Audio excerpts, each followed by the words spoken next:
Então, eu fiz uma lista aqui. Nessa disciplina de microcontroladores, a gente normalmente trabalha com o Arduino, tá? Então, normalmente trabalha com Arduino. E nós temos já vários vídeos, né, lá no meu canal mostrando o que é o Arduino. Então, 33 vídeos. oi? No seu canal tem Isso. 33 vídeos. Aí a ideia é vocês assistirem lá para entender o que é o Arduino. Sendo que nessa disciplina eu vou colocar um conteúdo até que eu não tenho no canal, tá? Que é sobre o ESP32. Ele também é um microcontrolador, tá? E aí a gente vai trabalhar com ele. Esse é qual, professor? ESP32. ESP32. ESP32. Tem um ESP 2CAN também, né, pessoal? Isso. Aí esse ESP32, Câmera integrada. tá? A gente programa também, né, de uma forma parecida com o Arduino, tá bom? Não tem algumas diferenças, mas não tem. Ele tem mais recursos, tá? Mas aí eu vou explicar daqui a pouco, tá? O ESP O ESP32 tem mais recursos. mais Isso. rápido, né? Tem mais... Isso. Ele tem mais recursos. Aí, ó, o que é que nós vamos ver aqui na aula? Nas aulas aqui. São 20 encontros, sendo que hoje é o primeiro, né? Ó, essa planilha eu vou disponibilizar para vocês, tá? Deixa eu colocar aqui o zoom maior. Pronto. Ficou legal aí? Pronto, tá aqui, ó.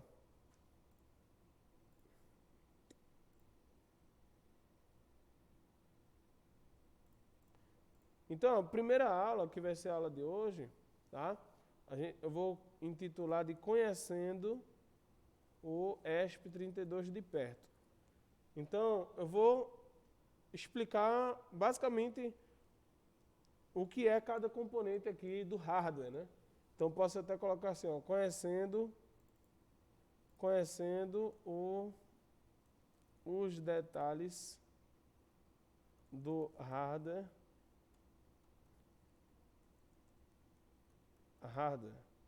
do ESP32, né?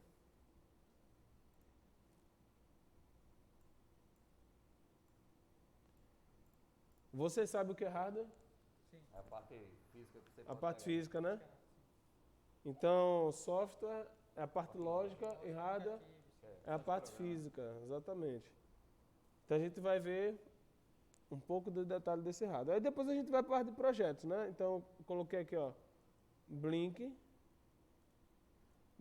com ESP32. O Blink nada mais é do que o pisca LED. Então, toda placa que você pegar, você tem que fazer, não é que você tem que fazer, mas é aconselhável você fazer um primeiro projetinho. Assim, bem básico mesmo. A maioria delas já vem com um componente passo. de... É como se fosse um primeiro passo. Isso, o A primeiro maioria passo. delas já, inclusive, vem com um componente de LED, né? Propriamente para isso. Isso, vem um LED on-board, né? Então aqui tem um LED on-board, aqui também tem um LED on-board no Arduino. Porque aí você faz seu primeiro teste. Qual é o objetivo desse primeiro teste e desse pisca LED? É você garantir que você fez a configuração da IDE corretamente, que você fez tudo corretamente em relação à configuração. Você pode dizer, minha IDE está funcionando, meu computador está funcionando, meu computador está reconhecendo a placa, minha placa está funcionando. Inclusive tem pessoas que o ESP nem funciona, o Arduino nem funciona, porque algum problema, veio com problema. Então é quase que um teste de qualidade, né? Você recebeu o componente e você quer testar. E também é um momento que você está aprendendo, né? Porque você nunca mexeu com aquela placa. Então não adianta você fazer um projeto difícil. Você tem que começar com um projeto, né, bem simples, certo? Então aqui o Blink com ESP32CAN. Depois aqui, ó, sensor de temperatura embutido no ESP32. Então ele tem um sensor de temperatura, a gente vai trabalhar com ele, tá? Ele também tem um sensor... Esse é um pouco clarinho, né? Esse aqui, né? De temperatura. Isso, eu vou mostrar daqui a pouco, cada detalhe. Aí tem regulador de tensão, tem o botão do boot, tem um... Cada aula dessa a gente vai estar abordando um componente do ESP32, né? Não, cada aula dessa é aqui, ó, que eu estou listando aqui. mais ou menos, na verdade é um projeto, né? Porque tem projeto que a gente vai abordar não um componente fisicamente, mas um recurso, vamos dizer assim, um recurso. Tá? Então, sensor touch, né? Sensor touch capacitivo, não é? Tem um vídeo que eu já mostrei lá no canal do YouTube, onde eu toco assim, ó. Se você tocar na GPU, ele já detecta. Então você pode fazer um projeto, né? Onde você pode colocar um pequeno filamento, condutor, um fio, e você pode tocar assim, você pode ter ações igual a gente toca na tela de celular. Sensor touch capacitivo, sensor RAW. Sensor RAW é o sensor que identifica a variação do campo magnético em suas proximidades. Tem várias aplicações, por exemplo, no carro tem um sensor RAW, por exemplo, ali quando você tem na roda fônica ali para calcular a velocidade, né? Enfim. No eixo principal, o virabrequim, aí tem a roda fônica e tem um sensor de rotação ali. Isso, tem um sensor de rotação. E aí você tem um sensor ali que toda vez que a roda passa, a roda é dentada, ela vai contar a quantidade de dentes que está passando, vai dividir pelo tempo e aí você vai ter a rotação aproximada, né? Lembrando que é aproximada, obviamente. Sensor RAW. E aí nós vamos também ver como usar o Bluetooth. Então essa placa também tem Bluetooth com ESP32 mais Blink. Mais Blink. Então nós vamos fazer o controle de LEDs. O Blink é um aplicativo de celular bem intuitivo que você consegue fazer programações básicas no ESP32, então é bem legal. A gente vai ver isso na aula 6. Na aula 7 nós vamos ver aqui como usar. Então ele tem Bluetooth e também tem Wi-Fi, tem dois tipos de conectividade. Como usar o Wi-Fi do ESP32 para gerar um web server. Você sabe o que é um web server? Sabe o que é um web server? Então, o web server é basicamente o seguinte, ele tem um Wi-Fi. Ele gera uma rede, aí você se conecta com a rede, o nome da rede e a senha que ele gera, e ele gera uma página na internet. Você pode acessar, abrir o seu navegador, o browser lá do seu celular, e você acessar uma página que ele vai criar, que foi criada por ele. Então, isso aqui é um web server. Ele está criando uma página de solicitações. Acho que é da internet. E aí pode ter várias aplicações. Você pode controlar, por exemplo, a gente já fez um controle de cargas, já fez o controle de um robozinho. Tem várias aplicações. Você pode enviar o sinal e ele vai ler aquele sinal e vai detectar qual mensagem foi enviada, qual requisição foi enviada, e aí vai tomar a ação que você determinou aqui dentro. Na aula 8, nós vamos ver aqui, automação residencial. Residencial com ESP32. Com ESP32. Então, eu vou trazer aqui um protótipozinho para a gente ver como a gente pode aplicar ele não só na automação residencial, mas como a gente pode controlar cargas, né? Então você pode conectar ele com o módulo relés, assim como o Arduino também. Tá? A grande vantagem é que ele tem um Wi-Fi, né? E aí, aqui não tem Wi-Fi, já tem o Arduino com Wi-Fi, obviamente. Mas esse daí pode conectar desde que tenha um shield, né? Que é o shield de Isso. Aí você vai ter que ter um módulo extra. Mas já tem o Arduino que tem Wi-Fi, tem o Arduino Uno Wi-Fi já. O Nano Wi-Fi também tem. Mas tá certo? o Uno Wi-Fi não. Agora eu não sei qual é o valor dele. Automação residencial com ESP32. Saída DAC. Ou seja, digital analógica. O que é isso? Por exemplo, quando você tem um sinal, vou dar um exemplo do sinal de áudio. Quando você tem um sinal de áudio, o que é o sinal de áudio? É um sinal que quando você faz a reconstrução do sinal, ele se transforma em um sinal de voz. Então, por exemplo, se eu falar aqui e eu tivesse, por exemplo, um microfone, esse microfone ele ia transformar a minha voz em um sinal elétrico. E se eu tivesse um microcontrolador, ou uma placa, ou um computador, e o computador ele vai transformar esse sinal elétrico em um código que representa a minha voz. Então ele vai digitalizar a minha voz.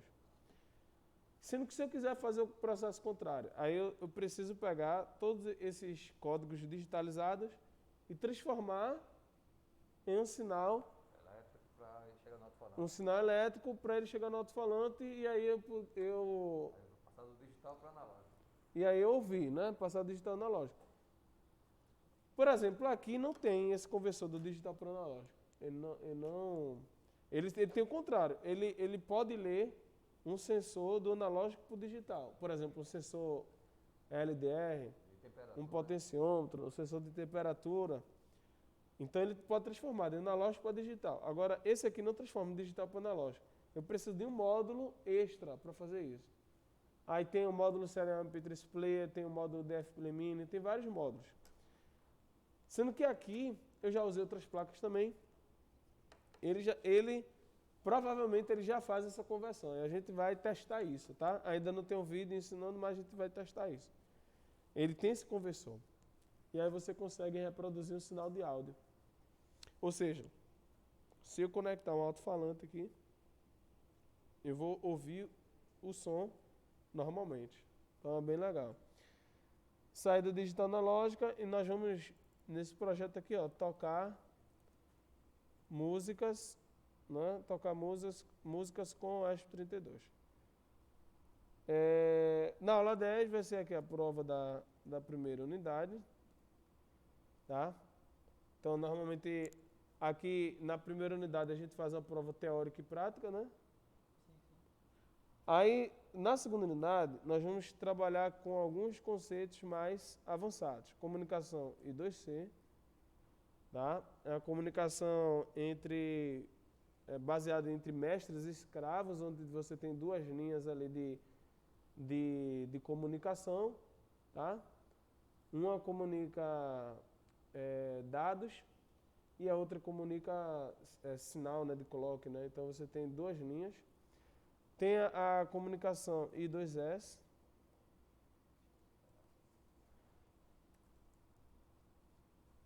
Isso aqui é tudo projetos, tá? Que a gente vai fazer. Então, no desenvolvimento dos projetos vai ficar mais fácil, né? Não vai ser... Eu não vou chegar aqui e vou colocar um monte de teoria, não. Eu só estou mostrando para vocês. Comunicação em 2C, aqui ó, é interface de áudio. Então a gente vai trabalhar com isso aqui também. Memória EPROM do ESP32. O que é a memória EPROM? Os dados que, por exemplo, vamos supor que eu peguei um programa e carreguei aqui. Quando eu desligar, por exemplo, aqui tem um programa. Tem um programa aqui. Eu não lembro qual é, mas tem um programa aqui. Ele está desenergizado. Os dados que existem dentro dele não foram apagados. Por quê? Porque eles ficaram dentro de uma memória não volátil. Uma memória, no caso aqui, a memória flash. Agora imagine que você está lendo a temperatura. E aí você quer armazenar essa temperatura, por exemplo. Ou outro valor, umidade, energia elétrica, enfim, não importa. E você quer armazenar, fazer um pequeno banco de dados aqui dentro dele. Ou você quer armazenar senhas, por exemplo, né? Armazenar códigos. Ele tem uma memória interna que você pode fazer isso, né? Aqui também tem a memória interna, no microcontrolador tem a memória. Então, por exemplo, vou dar um exemplo bem básico aqui.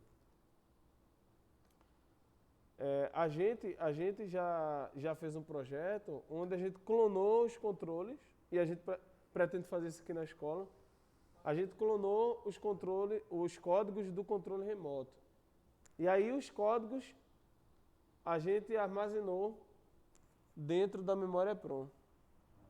Mas aí, Aí quando acionou o controle, como se ele fosse mandar um comando para o computador e ele captou esse código? Não, aqui foi só... Eu estava controlando os LEDs. Estava controlando os LEDs com o Arduino. E aí eu mandei o sinal para cá, armazenei aqui dentro da memória. Ah, mano. Entendeu? E aí, toda vez que eu apertava o botão, ele identificava na memória e jogava pro LED. Mas pode também fazer Mas esse foi dessa um forma. comando igual como se fosse lá pro É. ar-condicionado mesmo. Agora sim, quando você vai controlar, quando você vai emitir, aí às vezes funciona no método simples, ou às vezes você tem que fazer um tratamento de dados mais refinado, porque tem equipamento que assim, você precisa fazer um tratamento de dados diferente. Isso eu ensino lá no canal, mas não é objetivo não, para a gente não se aprofundar aqui. Memória para um 2x32. Aí tem comunicação com o ThingSpeak, comunicação com o ThingSpeak, né? Eu vou colocar aqui nuvem. O que é isso? Vamos supor, você já ouviu falar de internet das coisas? Pronto, internet das coisas é a rede de objetos, né, conectados na rede que possui sensoriamento, processamento e conectividade, e eles enviam essa informação para algum lugar, seja para algum dispositivo próximo ou para a nuvem. Essa nuvem é um banco de dados. Imagine que eu esteja lendo milhões, centenas de dados por dia, milhares de dados por mês, milhões de dados por ano. Essas informações não vão caber aqui. Aí eu preciso enviar essa informação para algum lugar. Normalmente, a gente envia para a nuvem, porque na nuvem eu vou ter bastante espaço, né? Porque eu tenho servidores, eu tenho HDs com grande volume, enfim. E aí tem vários serviços de nuvem, gratuitos e pagos. O serviço de nuvem que nós utilizamos bastante, de forma gratuita, é o ThingSpeak, né? Então a gente vai aprender como enviar diretamente para ele, aí ele se conecta com o Wi-Fi da escola, por exemplo, ou o Wi-Fi da casa, né? Da residência, e envia essa informação para a nuvem, né? Aí na aula 15 a gente vai ver aqui, ó, sono profundo. Por que isso? Eu posso botar aqui sleep, né? Ou de-sleep, né? Quando você está tratando de projeto de internet das coisas, nem sempre você vai ter a rede elétrica à sua disposição, ou seja, você nem sempre vai ter uma tomada para você conectar e não se preocupar com a pilha. Não, vai ter lugares que não vai ter mesmo. E aí você vai precisar o quê? Tem um primo meu que um projeto desse que foi para a Compesa, monitoramento de, acho que é uma válvula lá, eu vendi a bateria para ele, aí fica armazenando os dados, só que Isso. não tem rede, que é dentro do matagal mesmo. A bateria aí manda sinal para a internet. Aí de tempos em tempos tem que trocar a bateria lá, né? Ou leva uma para assim, né? Deixa carregar. Mas qual é o tempo que fica lá? Demora porque o sinal. Anos ou meses? É mais meses. Não chega a ano.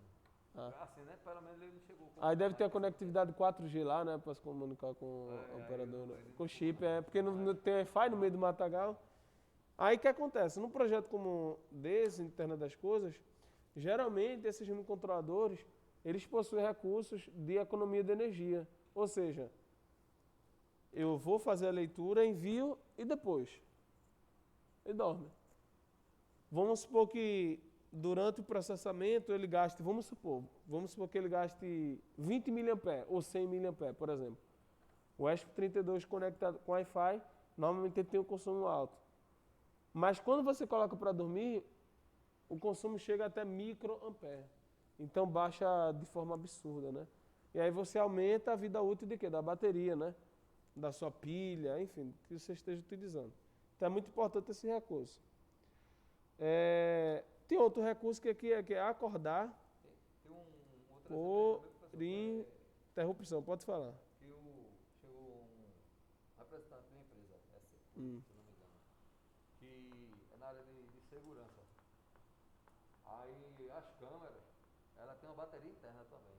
E normalmente ela não filma muito, ela mais tira uma sequência de fotos, várias fotos em Full HD, aí manda para o servidor. Porque os bandidos normalmente ele chegava feito aquele sensor ali, ó, aí cortava o fio ou da câmera mesmo. Aí essa empresa não, ela tem uma bateria em cada sensor. Porque só se o cara arrancar da parede, mas fica posicionado, aí já por conta disso. Por duas coisas, né? Principalmente com essa questão do fio, dos bandidos cortar e perder a conexão, perder os dados. Então, assim, às vezes você tem um projeto que vai precisar disso, não é nem por questões técnicas, é por questões de segurança, né? Também tem isso. Aí você, para fazer um projeto, um produto, fazer aplicação, você precisa pensar em vários aspectos, né? Não é só tecnicamente como eu estou falando aqui, mas tem a questão de segurança, né? Então, por exemplo, até os postos, né, da rede, da concessionária de energia elétrica, você tem os isoladores que são aqueles marronzinhos, né? Que é de... Até, não, passando não, que é de plástico, né? É como se fosse um plástico reforçado. É de PVC. O melhor isolador não é de PVC, seria de porcelana, de vidro. Mas aí por que eles não botam de vidro? O vidro é frágil também, né? Porque pode quebrar. Porque tem a questão do vandalismo, né? Tem várias questões aí. Aí ele bota algo que seja difícil de quebrar, né?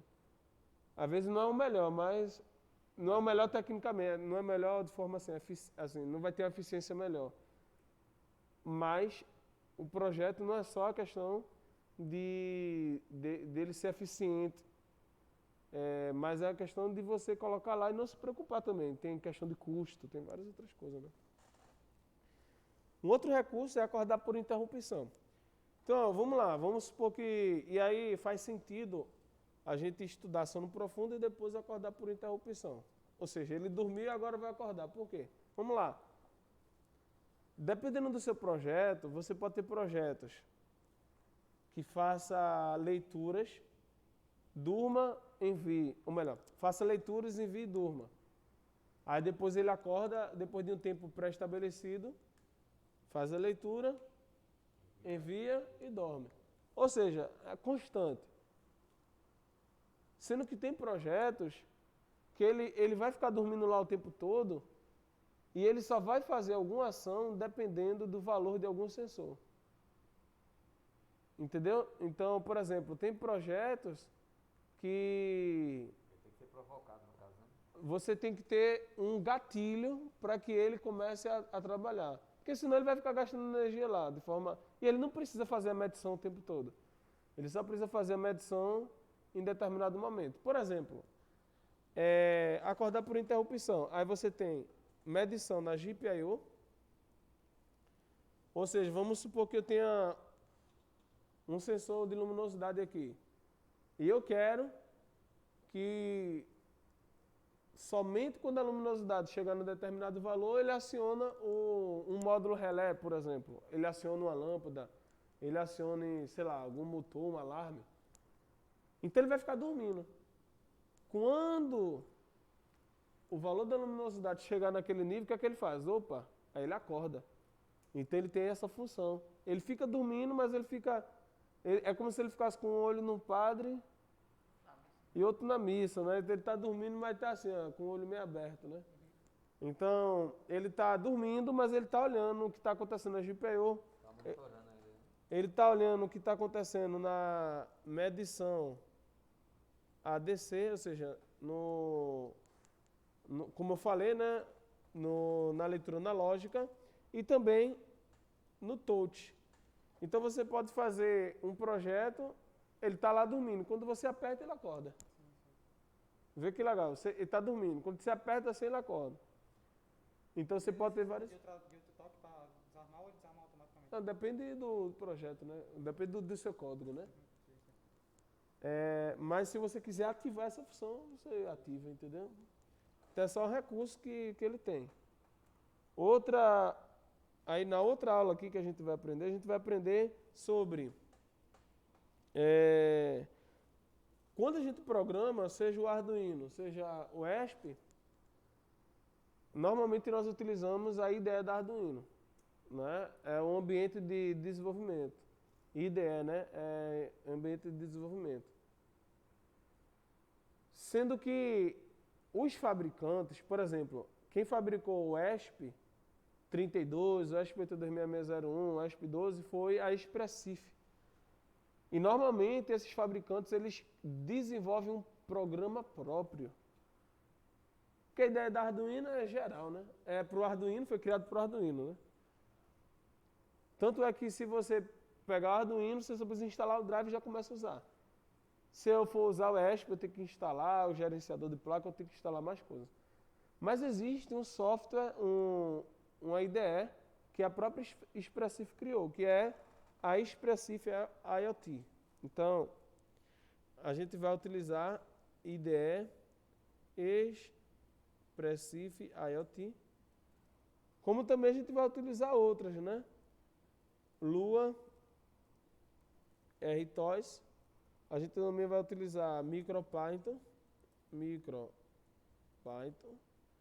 e a gente vai utilizar também o Mongoose, que é basicamente um sistema operacional específico para internet das coisas. Tem coisas que eu ainda não fiz, e muito menos tem vídeo, mas a gente vai fazer, tá? Que com a pesquisa que eu fiz, isso aqui é muito importante para o desenvolvimento de projetos de internet das coisas. Aí você pode estar perguntando, se a ideia da Arduino serve, para que aprender esses aqui? Tem recursos nessas ideias que na ideia da Arduino não tem. Por exemplo, depois que você tem um microcontrolador funcionando, existem recursos nessas IDE que você pode, por exemplo, dar uma pausa no processamento do microcontrolador. Então você pode pausar, porque você está fazendo a depuração em tempo real. Você pode olhar ali o processamento. Então, tem alguns outros recursos que a gente vai ver. Tá certo? Aqui seria aqui a final. Aqui, prova segunda unidade. E aqui, revisão.